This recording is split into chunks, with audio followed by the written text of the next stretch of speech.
What is going on, everybody? Welcome into Alarm Fantasy Football. I'm Howard Bender. Andrew Cooper here by my side. Sorry, we're a little late today, but we were both kind of lamenting. All right, fine. We were crying a little bit. We were crying a little bit before everything kind of started because yesterday we were like, hey, look at this. Browns plus 350 to win that division. Maybe I'll sprinkle a little something on there, that kind of was looking good. What? Deshaun Watson's out for the season. Can't undo those bets. That's the funny thing about them, dude. You go and check I went to check out. So I put that. You remember I put the $100 on Rashi Rice. I went to check out my cash out thing, and they were like, "You can cash out right now for like 35 cents if you want." Damn you, CJ Stroud. Oh boy, what is going on, everybody? Welcome in. We appreciate you guys being here. Thank you so much for being here on the Fantasy Alarm YouTube page. Please do us a favor. Obviously, hit that like button if you think Coop is like super handsome, and he is. And please subscribe to us here. We're building our following. We got so much going on over at Fantasy Alarm. I mean, there's just, and I'm going to be here on this page basically all day because from here I go to the Better Sports Betting Show. Then I go to Sirius XM, but then I come right back for Lisa Ann Does Fantasy Better tonight. She's back from her trip, and so we got to get all that going. And I'm going to be rolling out info about what Fantasy Alarm is doing, what we're doing, season-long DFS betting, everything like that throughout the day. So we appreciate you guys joining us and subscribe so that you don't miss a thing. But all right, Coop. So we actually, we were talking truthfully about like the whole Cleveland Browns situation. And let's address that. It's the big news of the day right now. On shoulder surgery for Deshaun Watson, out for the remainder of the season. Then Mary Kay Cabot, who is literally one of 3 beat writers that I follow, right? And that's it. 3, because everybody else is trash. Shout out to Mary Kay Cabot. Dorian Thompson-Robinson is getting the start, Coop. Over PJ Walker.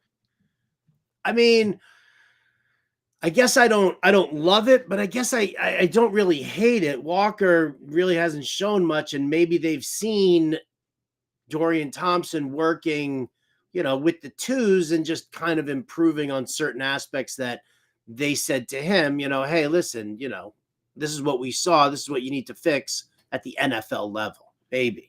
Yeah, I mean, and again, it boils down to who you are, whether you're not excited about and what kind of fantasy games you play or whatnot. Like if you're a Browns fan, then I feel like you got to be excited, right? You got to be excited that this kid who flashed in preseason and he's getting the shot and they like him. Like you got to be thinking in the back of your mind, like, okay, PJ Walker, he's fine, but he's probably not going to be the guy like that just takes over and he's the guy forever because he's had a lot of opportunities to do that with other teams and they didn't think he was the guy. You know what I mean? There's no ceiling with him. Exactly.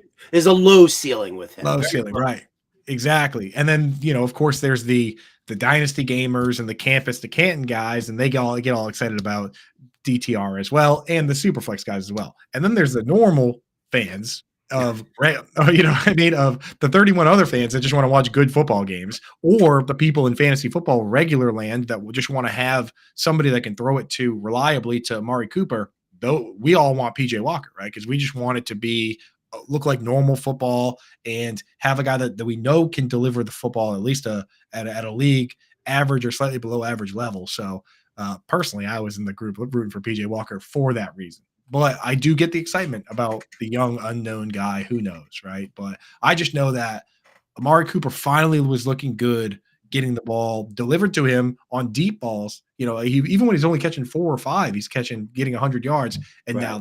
now that's gone, completely rug pulled. So, so you have no faith in DTR whatsoever. You're like, I am out on the Browns. I gotta be right now. I gotta be, and again, it's like it's just we've seen John Pemba said it last episode. I asked him, "Well, you're the QB whisperer. What's your thought?" He's like, "What do you want me to tell you?" We've seen the equivalent of one real game, and he goes, he looked terrible. And then, sure, in the preseason, he was dunking on guys that were getting released before the season started. But what does that even mean? So it's just a complete wild card, It's definitely a wild card. So, yeah, listen, there are guys out there. It's It's bleak. It's definitely bleak. I actually had somebody ask me if they should drop either. I think it was like Pickett. Who was it? It was just in the Discord. I was like, you got to be kidding me here. Yeah. Yeah. Are you? Do I drop either Levis, Pickett, or Minshew for DTR in this 2 QB league? Just pack it up, dude. Just pack the whole team up, brother. Those are your quarterbacks. Dude, this guy better have like McCaffrey and Kamara. Like he better have gone 0 QB. But I mean, the thing is, there are people in those spots. I mean, I drafted Watson in the Scott Fish Bowl. And what if you drafted? There were people that could have drafted 3 QBs and drafted Kirk Cousins, Deshaun Watson, and Anthony Richardson as their QB. So I guess I see how you can end up there. No, I totally understand how he got to that spot. It's not a great spot to be, but the question is DTR better than any of those 3 in your opinion for fantasy? I think if he's going to be your third quarterback, then I go for it. I go for upside. This team is 6-3. They've got weapons. I say, who would you drop out of Levis, Pickett, Minshew? Probably Kenny Pickett. Kenny Pickett stinks, dude. I'm sorry. I honestly, man, I'm sorry, but like, I feel like I've seen enough of some guys like Mac Jones, Kenny Pickett, honestly, Daniel Jones at this point. Like, what is the weekly upside for Kenny Pickett? Maybe he throws 2 touchdowns and has a QB sneak. He's playing the Browns this week, the best defense in the league by far. So you're not going to start him this week. I mean, you might as well just see what this kid can do. Okay, interesting. Very interesting. Now we're talking trades today, but listen, we understand some of you in leagues, your trade deadline is passed, and if that is the case, we're still going to serve it up for us. Like it's a la carte, whatever you want. You got a trade question, great. We'd love to see that. If you've got a waiver question because waivers runs tonight, you might as well do that too. And if you got a Thursday night football kind of a start sit situation, there's something there. You're choosing between 2 different things for dinner. I mean, we're opening it up to you guys. Oh yeah. Dude, I would love to make dinner choices tonight because my dinners are like horrible right now. I know you're doing the diet. For me, my wife found out because we just had the kid that the baby has like a dairy allergy, which is apparently temporary. That it's not like forever, but she can't have. How many buttons are on your sounder? How do you have all these ready to go? Like out of control. But yeah, no. So she can't have milk. She can't have cheese. And here's the thing, man, is that like I know I'm technically allowed to have cheese, but that's really not how it works, right? Oh, you got to show the support. You got to support your daughter, and it's a dairy-free house, which absolutely sucks. Yeah, my wife comes out. Enjoy your sorbet. I'm gonna take the dog out, and like I go out back, and she looks out the window, and I'm just like hiding near the trash cans, just like eating the cheese stick, just like soaking cookies into like a little puddle of milk. Milk. I come back in with like cookies and milk all of my mustache. And I'm just like, you're like, let me take the baby. Dog got away. I had to chase it fell into this milk puddle. Happens all the time. Fatty McFat asks already, tacos or burgers? I'm a taco guy. I love tacos. I don't know what it is. I've spent my entire life, like for the most part, my early childhood and everything like that, we never did like, unless I went over to somebody's house and had tacos over there because I grew up in a very Dominican, Puerto Rican neighborhood. But like, so I love tacos so much. I dig burgers, but dude, tacos, that's just where it's at. Yeah, and I am a burger man, always have been, but as of late, I've adopted the policy of like, especially when I go out to dinner, I try and do things that I can't make at home. So I stopped really getting burgers anywhere, and I've embraced getting like crazy tacos and stuff. So yeah, I think we're gonna doing shrimp tacos here tonight. So yeah, I'm on the taco wagon. Yum. There it is, taco wagon, baby. Let's go. Taco night. Back to business, though. Dustin Poole says trade Cooper for Adams. If that's Amari Cooper, right? Yeah. Well, I mean, I don't know what other Cooper there would be. I would definitely trade him for Devontae Adams right now. Right, exactly. The big difference maker was that one of them had a good quarterback and the other one didn't. Now they both have bad quarterbacks, so just give me Devontae Adams. So yeah, give me the better player. Absolutely. Absolutely. Maybe Aiden O'Connell works out and, something actually happens there. So I would definitely do that. RR in here, help. Oh, hello, help. See, again, it's the old man stuff here. Brian Burns, God, cue it. Yeah. The one Hey, time everybody, an old man's talking. Thank there you so it much. is, dude. So you know what? Actually, yeah. All right, let's just get to this question here, because then I've got a funny Monday Night Football story for you. In a trade, I'm receiving Diggs and Pacheco, and I'm giving up Amon-Ra and Rashad White. Standard, no PPR. Good trade. Getting Diggs and Pacheco, giving up Amon-Ra and White in a standard league. Yeah. I mean, dude, the thing is, Amon-Ra, typically he's not as good in standard, but he has been so consistent this year. He's essentially every game either had 100 yards or a touchdown. His worst game that he had like 50 yards and a touchdown. He also had like an oblique strain. So like Amon-Ra is a guy that I was completely wrong on. I was out on him. I apologize to anyone that traded him away because he's good and just straight up good.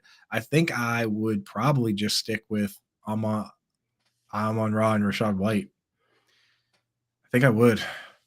All right, there you go.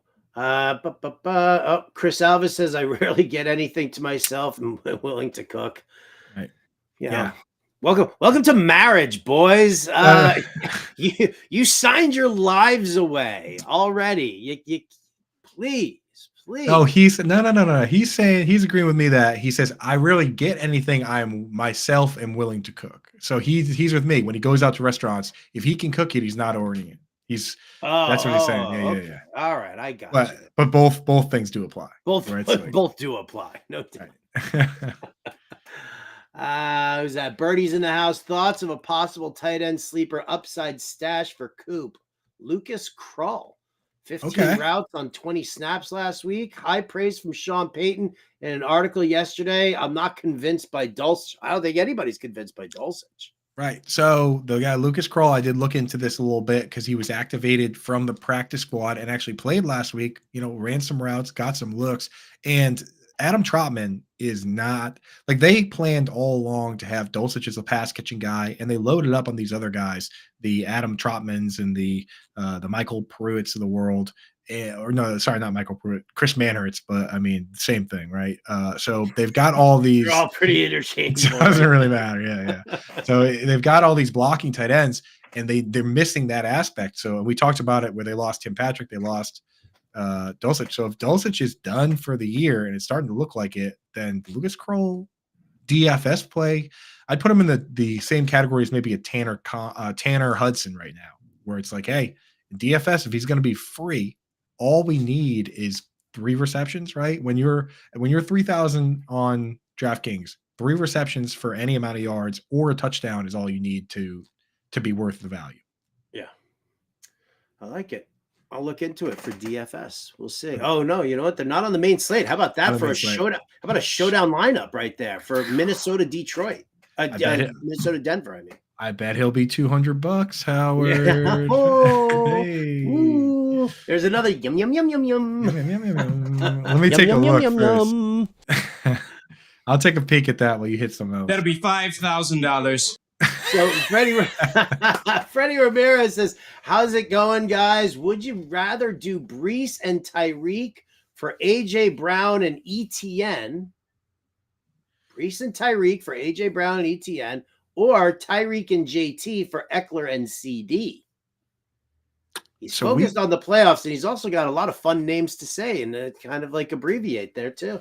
Yeah. Freddie came in. We got this question from Freddie last show where we said we would do Brees and Tyreek for AJ Brown and ETN. So we've already on board with that trade. Yeah, I'm on board. I'm on board with that. The question Tyreek is and JT for Eckler and CeeDee Lamb. CeeDee Lamb has been so good, dude. He's really been good. I've just, you know what it is, man? I mean, I guess I'm not really. Eckler's been okay. Eckler has been okay. He has been. Absolutely. Not huge. Jonathan Taylor just kind of getting started in an offense that features him. Tyreek's playoff schedule is actually terrible. I know. Miami has a horrible down the stretch schedule. I know. Yeah, so I think I'm down for either trade, to be honest. The one I think I prefer would be the one where you get AJ Brown and ETN. I think Yeah. they're just The both first one is the one I prefer also. right. They're both locked in, man. They're both so locked into top 5. Mm-hmm. And Brees is so like predictably on his way down. The Jets are never turning anything around. I don't know why anybody even remotely thinks that that might be the case. Right, dude. And it's like anytime Trevor Simeon's name comes up and the coach says, I don't know, like that is not good. That's not a good situation, man. It's my quarterback. Dude, Yeah, the bulk of that situation, I'm probably gonna share more on this tomorrow on Getting Buzzed, because I have the time and the platform to just do that. And just talk about the fact that Aaron Rodgers is never coming, he's never coming back this year. He's the only reason that he's saying that mid-December or anything like that is to save Nathaniel Hackett's job, because there's no way the Jets fire Hackett if there's a possibility of Rodgers coming back. And I'm sure Rodgers has said that. I'm making my way to come back this year, guys, but Hackett's my guy. And unfortunately, that's the situation that the Jets are tethered to. So, we know Trevor Simeon is garbage. I don't want him. Saleh doesn't want him. Saleh would rather just see if we can get something more out of Zach Wilson, And I don't hate I tell you what, I don't hate watching Zach Wilson play football. It's entertaining. You know what I mean? No, it's horrible to watch. No, it's entertaining to me. I mean, I like watching guys that don't give up. Like, he doesn't give up. He fails often, but he never gives up. He's always running around, scrambling around. The line hasn't been great. Like, at least he's doing something. Like, when I watch my team, Howard, that's watching somebody give up. Dude. That's watching Mac Jones just doesn't seem he's checked out. Has never extended a play in his life, dude. Getting screamed at after every drive by the offense coordinator. That is at least somebody. So I don't know who tweeted it out. It was really, really good. It was Mac Jones sitting there getting yelled at. Like, Belichick is standing there, like, looking out at the field, and whoever the assistant coach is sitting there yelling at Mac Jones, like, and in he's his just face. kind of like, and he's sitting there and he's like, whatever. And somebody captioned it, when you don't hold the flashlight in the right spot for your dad. Dude, oh my god. That's the best, I know the exact video because it's Bill O'Brien just dogging him, dude. Oh, dude, I was absolutely dying. Just the comment right there. And anybody who's like worked on a project with their very frustrated dad is that was too much. All right. Before we get back to the chat and the news and everything else that we've got going on over there was one thing that I wanted to show you. So, everybody's going bonkers for Monday Night Football already. And the big question is, will Taylor Swift be there? She's got a show in Brazil right before. She's got a show in Brazil right afterwards. Does she private jet it up to Kansas City for that? And so, how that's all like gone into like crazy stuff and, all the rumors and everything like that's going around. So here you go. So I used a child generator for everybody here, Coop, right? I wanted you to see this. This is if you want to see what Travis and Taylor's kids would look like, I think that you would really dig this. It's pretty damn good. This is what my baby generator came up with here. Where is it? Come on, share, baby. Has it shared yet? Here it comes. There you go. Look at that. Oh, look at that. So if Taylor and Travis Kelce had a baby, it would look like this. I mean, look at you. Gotta love the little bow tie and the vest and everything like that. That's total like Taylor Swift, like one of her outfits from tour, right? And then just look at that face. Look at that mug. Look at the cute. Look at the twinkle. Smack you in the mouth. Look at the twinkle in the eye there. Look at that darling angel child. Is that it kind of reminds me of somebody we know, actually. It does kind of remind me of somebody we know. Oh, what? No. I love and respect Brian Burns. Bring that back right now, young man. Ladies and gentlemen, the cutest baby in the world also knew sports was going to be a big part of his life, right? I mean, we know he's an A's fan, absolutely, right? When did that transition happen? Because apparently here it started when Brian Burns was a young lad as a Dodger fan, but then then there's then all of a sudden here somewhere doing his little league glam shots at the mall, he's got his A's kind of thing. So somewhere between this and this, Brian Burns suddenly became an A's fan. Yeah. To those that have not caught on yet, these are all pictures. They're not AI generated Kelseys and Swifts. These are pictures of producer Brian Burns. How'd you get your hands on these, Howard? Why? You know what? Listen, because when you're sitting there, what you want to do is, if you got to get back at somebody who puts like the butt fumble into the opening of a show, right? How like, dare you? In there.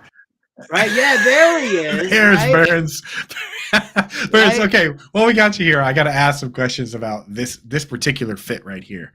Are those actual Reebok pumps? Is your hand on the actual pump of a Reebok pump in this picture? Yeah, I was pumping it up. Okay. Pumping them up, dude. Listen, like D Brown at the dunk contest, dude. Getting pumped up, dude. He's got it's competitive spirit. He's pumping it up. He's getting ready for the game. Fix your hat a little bit there. But the hat is exactly right. Was the hat that was Burns? Was that was the hat exactly how it was supposed to be? Yeah, that's some Bay Area stuff right there. That's some Bay Area stuff right there. Did you know that? So Brian, besides being a wonderfully handsome and an adorable little leaguer, right, his entire life, was also very talented and could very well have like won pageants. I mean, I don't know if it's maybe a Christmas pageant. Oh, Jesus. That is something, dude. Oh my goodness. I didn't know that you were I didn't know you grew up as a Beaver. It's going to be a awkward Thanksgiving dinner with Mama Burns and I.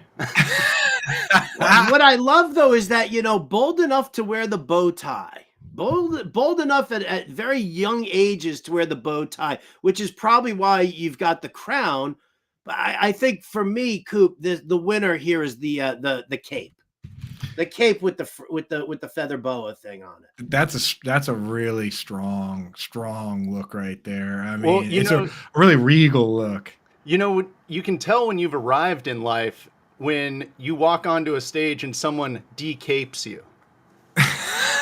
They took you down, dude. Oh, they held it and they said, someone removes your cape when you come into the room. A little hail to the chief playing, right? Right. Very good. Look, I have another picture that I was sent of Burns as a kid here.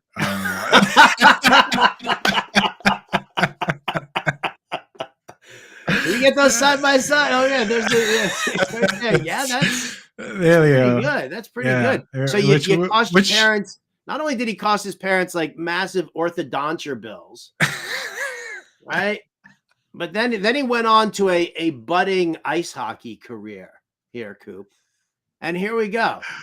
Famous around the Bay Area because Brian Burns channeling his inner, I don't know, Billy Smith from the Islanders, a notorious slasher. So bad that here you go. They've like put everything out. We got the box score right here. We've got the whole kit and caboodle. Wow, dude. With a label right on there, the slasher. You were slashing people as a goalie? You're chopping people down. Kind of cheap though, Brian, isn't it? Yeah, when they're standing in the crease, you got to hack them in the back of the leg a little bit. Oh, they were giving you they were doing a little Sean Avery, and you were just protecting the crease, dude. Yeah. Maybe he was slashing them because everybody was making fun of the fact that he couldn't match his socks. Oh no, dude! How many pictures did she send you? What? I'll tell you with the sock issue. Lori and I are like boom. We love each other. If you pull up the baseball one again, it seems pretty clear that the socks were a problem, and your mom definitely definitely arranged your socks so that that logo would be facing the camera. No question that she came in there and schooled you up real. Twisted around those curved lines there on the. You wanted to make sure everybody knew that that outfit was fully head to actual toe fully matched. So yeah, the socks weren't an issue at that age. It was only later that you rebelled against the sock issue. I tell you, Brian Burns through the years, ladies and gentlemen. Brian Burns through the years. Definitely shout that out to my wonderful friend Lori, Brian Burns' mom, who was so kind enough to send those along to me. How you feeling now, Bri? He's like, he turned off his mic. He was like, I pushed the other stupid button so you can't hear me now. He's calling his mom. Is that the Pope's getup? I'm calling my mom and Auntie Coop and tell them not to respond to any of your. Let's fire you and burn down your friggin' house. I had Franklin Pumps from Hal. The Pumps, dude. Burns is majestic in the chat, dude. Yeah, phenomenal, absolutely phenomenal. All right. Back to business here. Underdog, our friends over at Underdog, want to shout it out there as always. Underdog Fantasy does an amazing job. Hit that QR code right there, guys. All right, or if you don't zap the QR code, go to fantasyalarm.com/underdog. Use the promo code alarm. You'll get an instant match deposit up to $100. Joe Burrow for Thursday Night Football is their little gimme pick. It's their featured one. More than half a yard. Higher than half a yard, is where you want to go. So, Coop and I gave you a couple of picks yesterday. We're going to give you another couple. If you want to catch those, just go look at yesterday's episode. We're going to give you two more today to just kind of help you along. Maybe, you 5-leg this pick'em contest for yourself with yesterday's and today's. Coop, where are you going today? Yeah. So for me, I last week did not take your advice, Howard. I was saying, hey, I'm a little worried about the game script for Cowboys players. I'm going to maybe fade like a little Jake Ferguson, some of these guys on the narrative that it would be a blowout and, they wouldn't run up the score. And you said to me, before you can bench guys, you actually do have to score the points first, right? Yeah. And the first half of these games can be so bad that it doesn't matter. And sure enough, in that Cowboys-Giants game, Dak threw for 400 yards, threw for 4 touchdowns, ran for another, and they still benched him at a certain point, but the points had to be scored first. So I look at Sam Howell, right? And this is a guy who over the last 3 weeks has thrown for 312 yards, 325 yards, 397 yards. He has a bunch of games this season with 290, 299, 388. I go in there and I look at what they're saying, and I think they're thinking, oh, you know what? It's going to be a blowout. They're not going to throw much.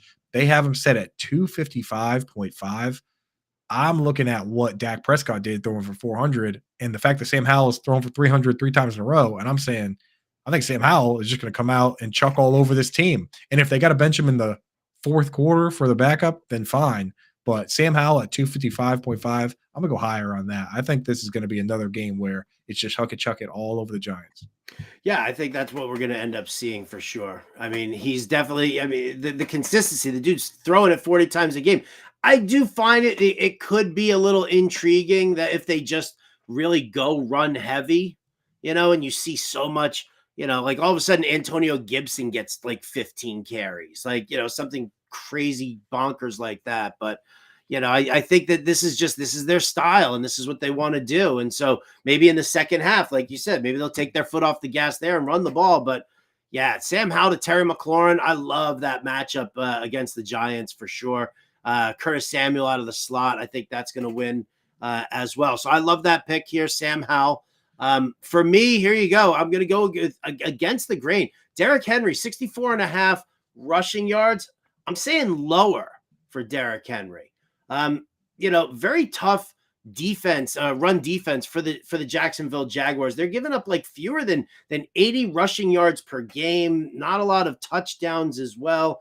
Everybody's kind of realizing that to beat the Jaguars, you just take it to the air. Their secondary is struggling. Their linebackers are struggling when they have to fall into coverage. They're great run stoppers, but the other way it doesn't work. So I'm going to look at this and say, listen, Derrick Henry's just not Derrick Henry of old, and I haven't seen him rip off some big ass rushing yardage attack that it's like dominant. So I think it's working against him here. So 64.5 rushing yards. I'm going to say lower. I think Will Levis still tries to sling the rock. Right. And the teams that have the running backs have had success against the Jaguars, they've done it by passing the football. The Jaguars are letting up 7.5 receptions to the running back this year. The next highest team letting up 6.8, which is the Chargers. So that's how you get it done versus them. But they have a different player that comes in for those plays in Tajay Spears. So John and Pem and I talked about it the show before on Quick Outs that we kind of like Tajay Spears at his price in DFS. But for this one, yeah, I'm with you. I think this is one of those Derrick Henry stay away games because he only does well when they're playing from ahead and they're 6.5 point dogs. What I want to see about that game, and I'm have to just look into, I have to look and see how much man coverage Tennessee is running right now with all of their, the injuries that they've been dealing with. Are you going to pull that up for me right now? Yep, I got it. I'm just kind of curious because we know that Trevor Lawrence thrives against zone coverage. He doesn't do as well when the receivers are in man coverage. So, because I'm kind of curious about that. I think that's that because of the personnel there for Tennessee, I think I'm just going to do one GPP stack of just Trevor Lawrence with what's his face with like Kirk and Ridley or with like Kirk and Engram, and then just have Tajay Spears possibly be the guy coming back against that stack.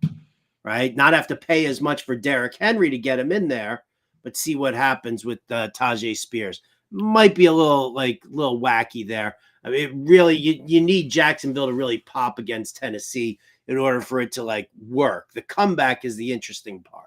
Right. Yeah, and I've got this loading up 1 second, but yeah, the thing is, Evan Engram, man, he's been so solid in PPR, but he's just not finding the end zone, dude. I was telling John, I asked Ani Coop asked me what I want for Christmas, and I said Evan Engram touchdown. She said it was out of her. she said it was out of her price range though. But so yeah, I got the numbers up here for zone snaps. It looks like they're playing zone. What site are you on? Pro Football Focus. So yeah, I just want to make sure we give them a shout. Yeah, give them a shout. So according to we dive into some of their stats, we don't have these stats on Fantasy Alarm, so we have to find them for you. Got to share them when we got them. So yeah, so it looks like the top corners are lining up in zone for about 63% of the time, which you would think is kind of high, but the reality is it's kind of a zone league, so that's probably towards the middle of the pack. The fact that they do play man like 40% of the time, not too bad.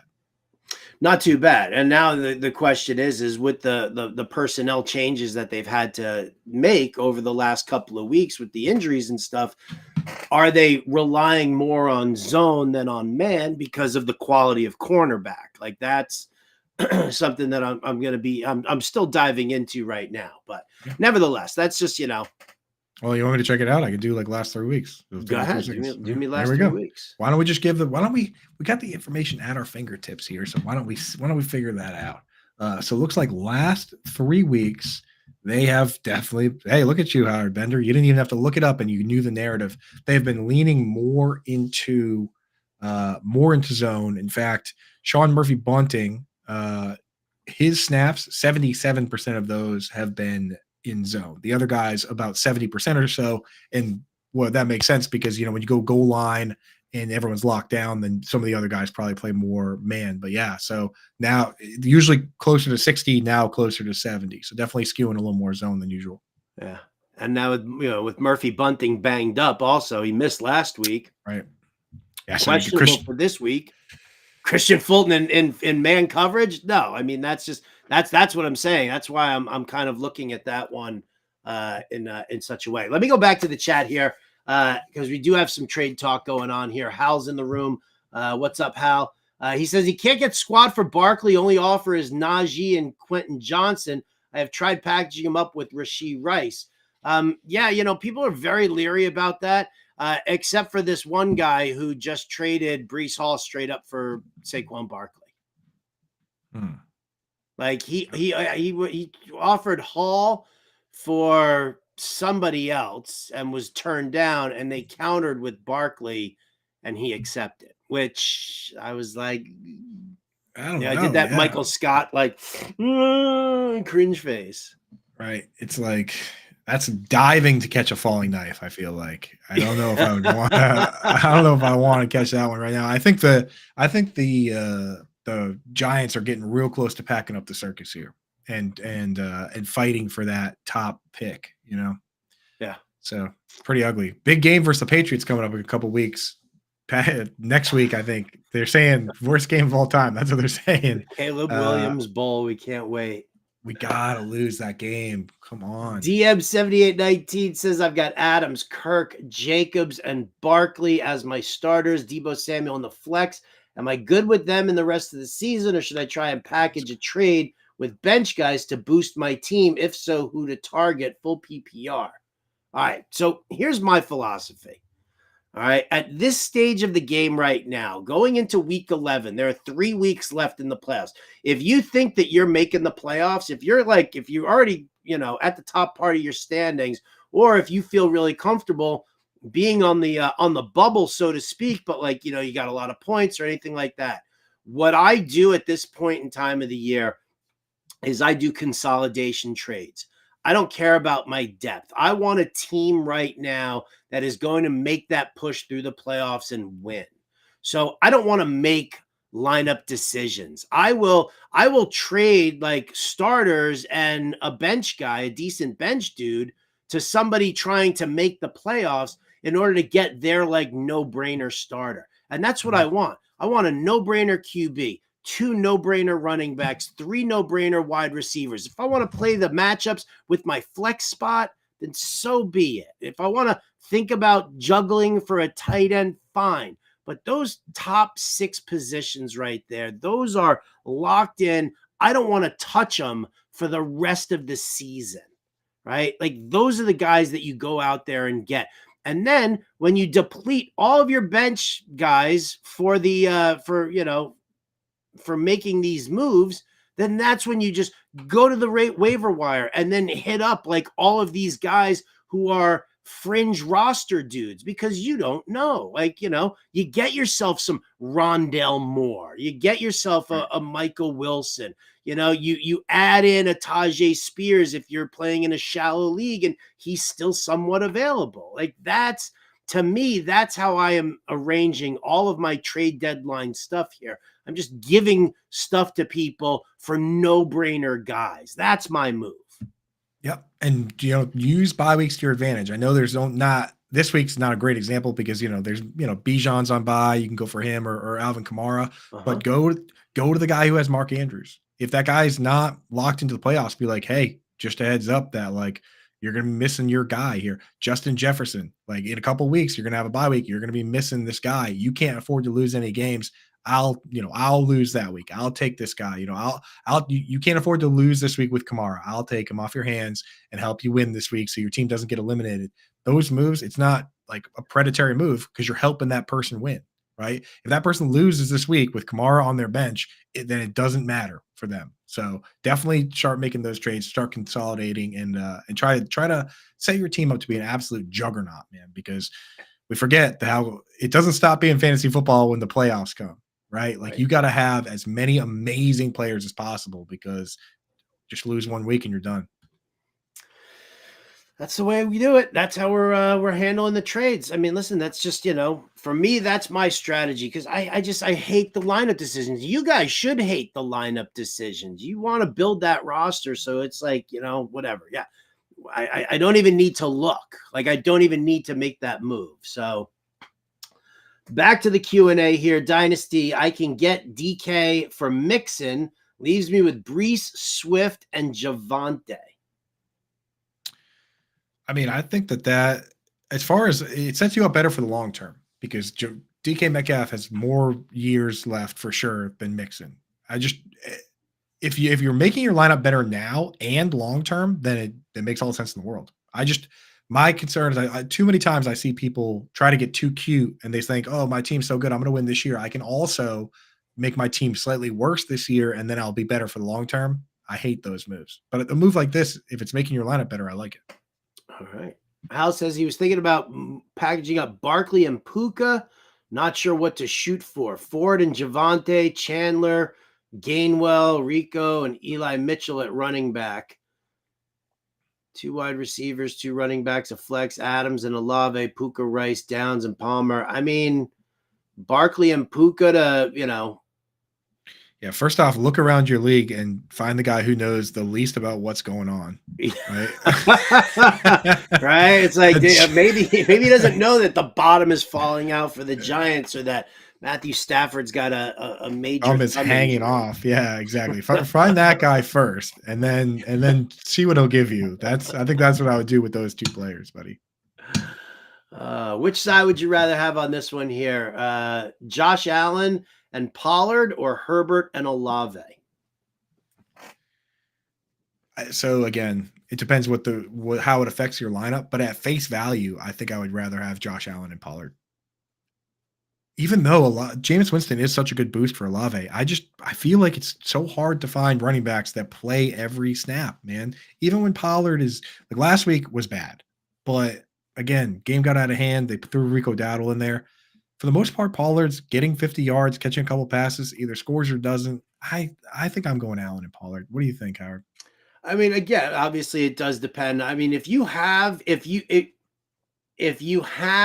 like 3 solid running backs, and I mean, like, you don't have to be complete world beaters, but like at least 2 of those 3 are like the primary guy in their offense, like guys that that you're starting on the regular. If you still have that after not having Pollard, then yes, right. then I would be fine with making that move. But yeah, I'm with you here. I mean, Allen and Herbert they're not going to suck forever. I would rather just go with the guy who is just going to be hucking and chucking all over the place, and that's Herbert, right? He's going to be doing it. Yeah. So to Howard's point, then, if you're sitting there and you're thinking to yourself, do I start Pollard this week? Do I not? And if you had Chris Olave, he would 100% be in your lineup regardless, then do it, But again, it's like if Olave is just going to be in the same spot as Pollard where you're saying, do I start him at the flex? Do I not? Then I think I just keep the running back. All right. Derek's in a 10-team half-point PPR, 2 flexes. He's 8-2, trying to trade for Josh Allen. Owner is in a must-win situation, needs help at wide receiver. Derek's got himself Tua, Howell, Kyler, Lamb, Olave, Higgins, Hollywood, and Dell. So 2 QB league then? I'm going to assume it's a 2 QB league. How many QB ones do you need, mate? Does the Kyler Hollywood tandem, Coop, does that get you Josh Allen? Kyler and Hollywood. Yeah, that's the trade.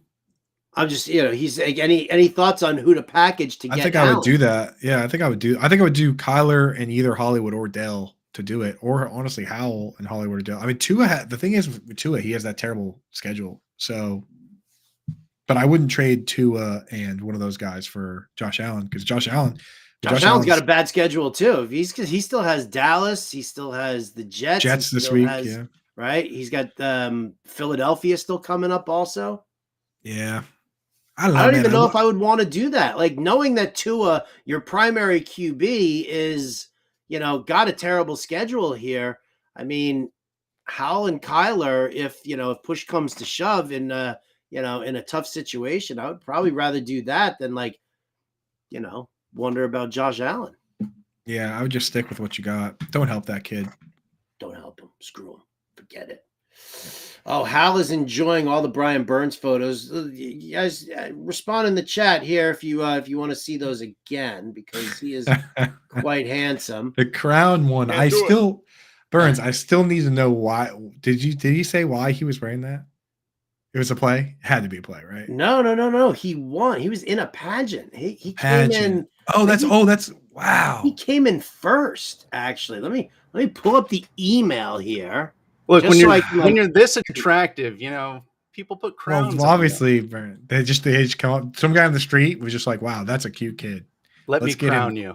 Let me crown this child." I mean, dude, honestly, with those pictures, man, Don't doubt it. Entered him in a baby contest, win all 3 categories. So there it is, man. Obviously, the crown and the cape were like, congratulations, you are the cutest baby in the world.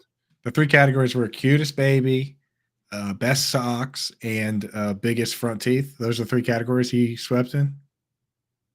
What's that? It was biggest something, but it wasn't teeth. I said the 3 categories were cutest kid, best socks, and biggest front teeth. He said it was biggest something. He can't tell us. That's good, dude. That's good. The crown, dude. All right. Bertie wants to know, with Michael Thomas, Derek Carr potentially out multiple weeks, would you prefer A.T. Perry or Christian Watson as a bench piece rest of the season? I mean, I kind of like A.T. Perry. I'm not going to lie. I like the idea, but I mean, I definitely like the idea more than yes. Okay. Yeah, right. It's like, what is that movie with the role models? He's like, I like the idea of Coca-Cola more than I like it. You know, like I think like with A.T. Perry, he's going to be in the Michael Thomas role, but they still have Olave. They still have Shaheed. I think I trust Watson to turn it around more than I do Perry to become a focal point. I think I'd stick with Watson. I know. It's lame. It's boring.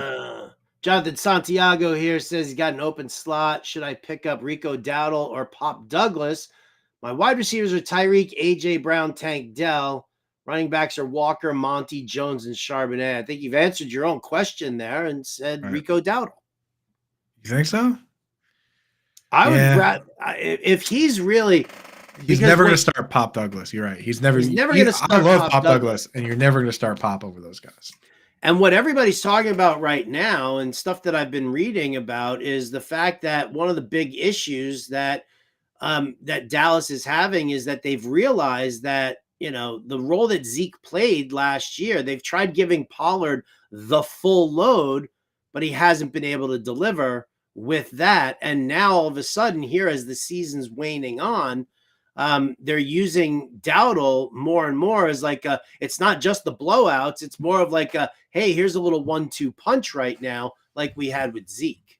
Yeah. And we've actually seen this before with teams, especially the better the team, the more wins the team gets, right? And the more likely it is they'll make the playoffs. We've seen teams do this towards the end of the season, notably the Bills that one year when they had everything like wrapped up, they stopped using Josh Allen and started just being like, let's lean on Devin Singletary and see if we can keep our guys healthy, you know? And like, so maybe the more they win, the more we probably will see Dowdle. It's kind of where I'm leaning. That's why I would do it. I would do that over Pop Douglas. I mean, who's quarterbacking in that offense? What's the situation going to be? Is it really, you know, are you just going to, you know, I think you're banking on garbage time. Right. Malik Cunningham. Let's go, dude. Let's go. Who should I get by trading Kenneth Walker? Need another running back with better playoff schedule. Well, see, that's the thing. It's like you got to pair up.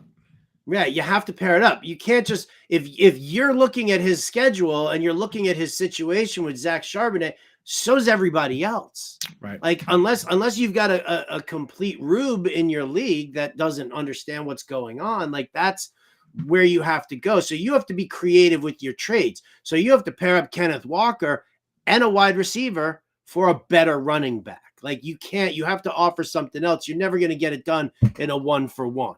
I mean, what I would do right now is go and look at the teams that have Bijan Robinson, Jonathan Taylor, and Alvin Kamara, and look at what their lineup looks like this week. Look and see if they are in must-win situation, and then go to those guys and say, hey, you know what? I'll give you Kenneth Walker straight up for Jonathan Taylor, because if you lose this week, your season's over. You can't just sit there and wait for these guys, and those guys are all on bye weeks, right?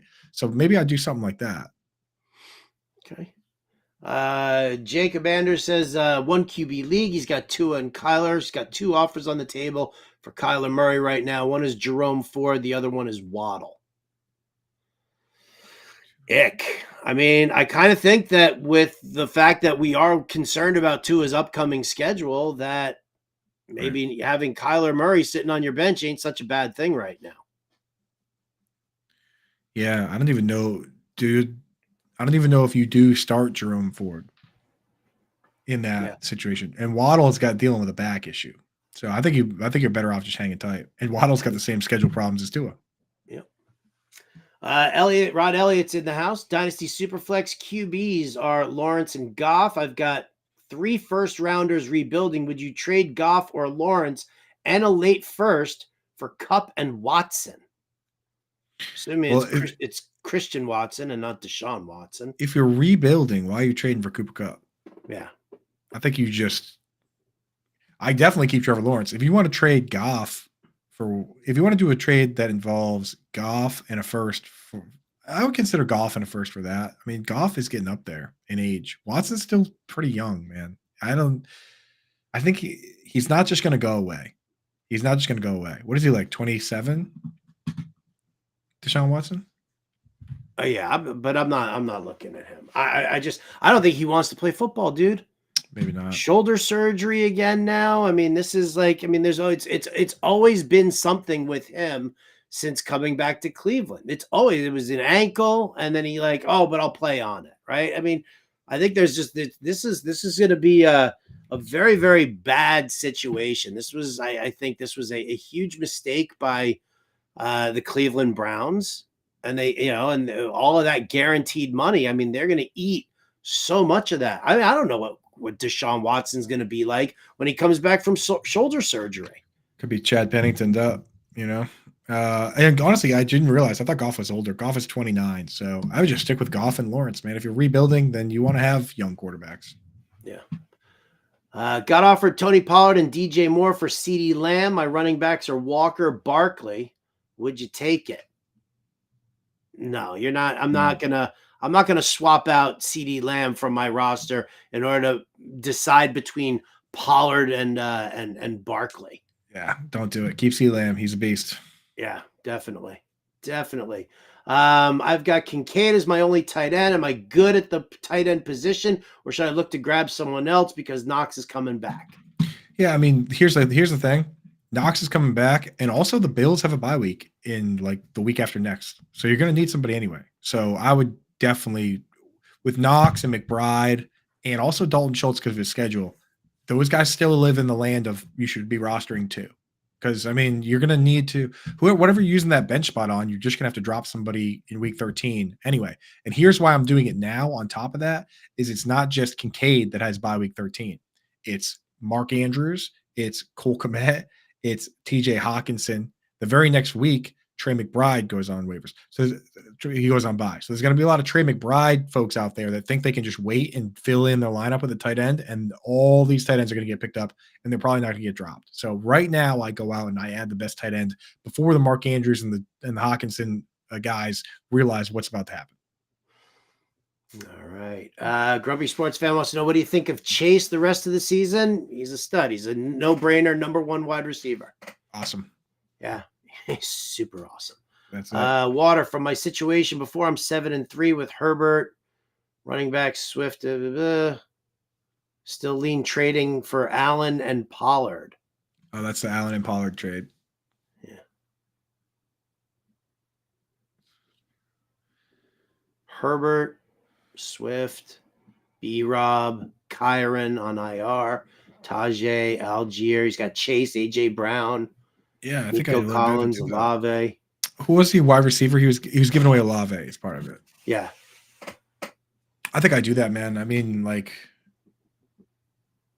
yeah. Okay. So there you go. Getting the thumbs up there, Water. We're running out of time here. Look at that. All right, let's try and get through here. Who could I get with a package of Dell Kincaid or Hollywood Kincaid? Need a solid wide receiver too. My only other receivers are Diggs and Ayuk. I already have Hawkinson. I mean, with both those are both hot names. Like all 3 of those names are hot, dude. So you can go out and try to get somebody that's pretty squarely in the wide receiver 2 category. I don't know. Do you think? I don't think Deontay Johnson's enough of an upgrade. Yeah, I don't either. I mean, if you're giving up like, those 2 guys and Kincaid, giving them that, then you have to be looking at that like secondary tier. Yeah. Can you get like Mike Evans? Mike Evans. Yeah, awesome. there you go. That's a better name. Mike Evans. I don't know. I don't know if I would even go for like DK Metcalf or Devonta Smith. I think go big, man. Go for Keenan Allen. See if they would never give you him, but They go would for never do that. But like a DK Metcalf is Mike Evans, like that range. I would definitely look in that range. Michael Pittman, maybe. Yeah, reliable. How do you feel about Dontavian Wicks in Dynasty? His snaps are directly tied to Christian Watson being banged up. So I don't think I really love Dontavian Wicks. Yeah. Very. I mean, really deep league. Really deep leagues. Everyone's rostered, so it's not crazy. But I mean, it's like, I don't know. Watson, Reed, Dobbs. You really need Watson to fail so badly that Dontavian Wicks takes his job outright, and I just can't picture that happening. All right, I think we got time for another one here. If we didn't get to yours, well, we're super apologetic. You can, find me on Lisa Ann Does Fantasy Better later on tonight at from 7 to 9 p.m. Eastern. You can get your questions in over there. It's all here at the Fantasy Alarm YouTube page. So again, if we don't get to your questions, there are more shows that are following us up. I wouldn't ask a fantasy question on the betting show, but we've got enough fantasy shows that you guys will be able to find some space there. Here we go from Joshua Hidalgo. Do I trade Keenan Allen and Devon Achane for CMC and Nico Collins? 9-1, playoffs locked. Team is Lamar, Kyler, Amon-Ra, Jefferson, Douglas, Myers, Kamara, Monty Spears, Dowdle, and Kelsey. Well, you got all that. I don't really see the need. Why would you want to dump off Keenan Allen and Devon Achane right now? CMC and Nico?